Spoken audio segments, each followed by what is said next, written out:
సమర్థ సద్గురు సాయినాథ్ మహారాజ్కి జై. సాయి భక్తులందరికీ నమస్కారం అండి.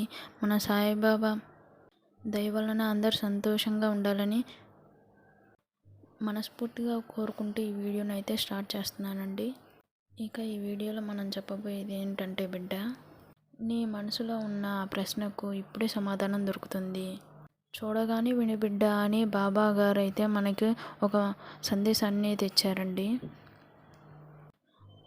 ఆ సందేశం ఏంటి, బాబాగారు ఏం చెప్పబోతున్నారు అనేది మన సాయిబాబా మాటల్లోనే వినబోతున్నాం. మన ఛానల్ ఎవరైనా ఫస్ట్ టైం చూస్తున్నట్టయితే సబ్స్క్రైబ్ చేసుకోండి. మన వీడియోస్ నచ్చినట్లయితే లైక్ చేయండి. ఇంకా బాబాగారు మనకు అందిస్తున్న సందేశం ఏంటంటే, ఆమె ఐడి కార్డు అయితే పోగొట్టుకుంది. దాని గురించి అయితే మనం తెలుసుకోబోతున్నాం. సాయి కృప వల్ల తీరిన సమస్య. అందరికీ నమస్కారం. నేను ఒక సాయి భక్తురాలిని. ఒకసారి నేను మా ఆఫీస్ ఐడి కార్డు పోగొట్టుకున్నాను.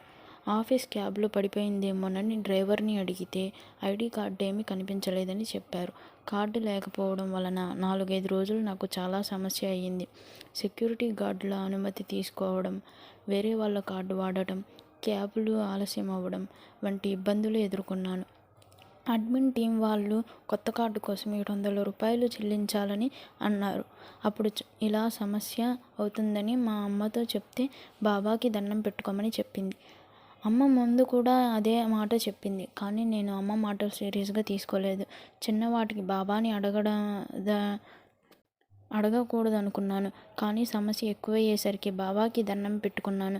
తర్వాత 2 రోజులకి సెక్యూరిటీ ఆఫీసులో మళ్ళీ అడిగితే ఒక డ్రైవర్ నా ఐడి కార్డు తెచ్చి ఇచ్చినట్లు చెప్పారు.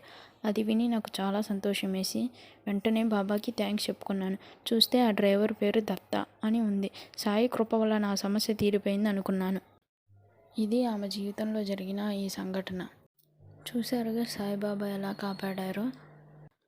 సాయిబాబా అంటున్నారు, నీ సాయి ఎప్పుడు నీకు నేను తోడుగానే ఉంటాను. నువ్వు ఒక్కసారి నన్ను స్మరించుకో చాలు.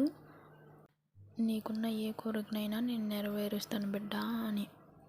సర్వేజన సుఖినో భవంతు. జై సాయిరామ్.